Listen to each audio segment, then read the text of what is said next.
না। দশম শ্রেণীর সরল সূক্ষ্মসার যে অঙ্কগুলো প্রতি বছর এসে থাকে তার মধ্যে একটি গুরুত্বপূর্ণ অঙ্ক হলো কোনো আসল ও সবৃদ্ধি মূলের অনুপাত 25:28 হলে বার্ষিক সুদের হার কত।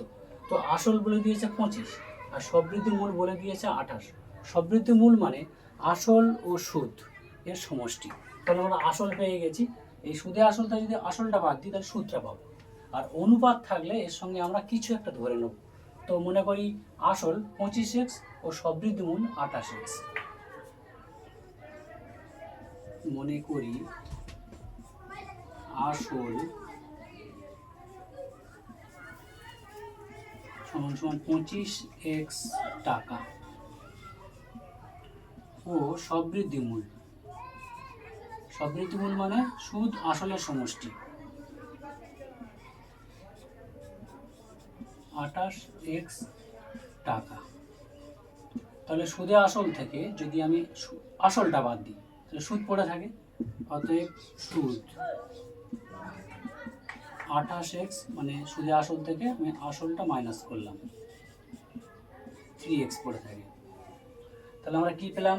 আসল পেলাম, সুদ পেলাম, আর এখানে বলে দিয়েছে কি বার্ষিক সুদের হার চেয়েছে। বার্ষিক কোনো আসল সবৃদ্ধি মূলের অনুপাত 25:28 হলে বার্ষিক সুদের হার। বার্ষিক মানে বছর, সময় 1 বছর বলে দিয়েছে। সূত্রে ফেরত দেবো, সূত্র হচ্ছে I = PTR/100।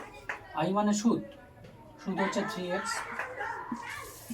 T মানে আসল, আসল হচ্ছে 25x, T হচ্ছে সময়, সময় কিছু বলা নেই কিন্তু বার্ষিক বলা আছে, বার্ষিক মানে 1 বছর।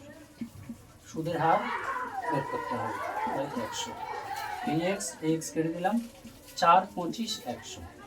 অতএব কোনাকুনি গুণ করবো, আর এর নিচে 1 আছে, আর 1কে আর সমান সমান কোনাকুনি গুণ করে এই গুণের নাম বজ্রগুণ, 3, 4, 12। অতএব সুদের হার সমান সমান 12%। এই হলো খুব সহজভাবে অঙ্ক।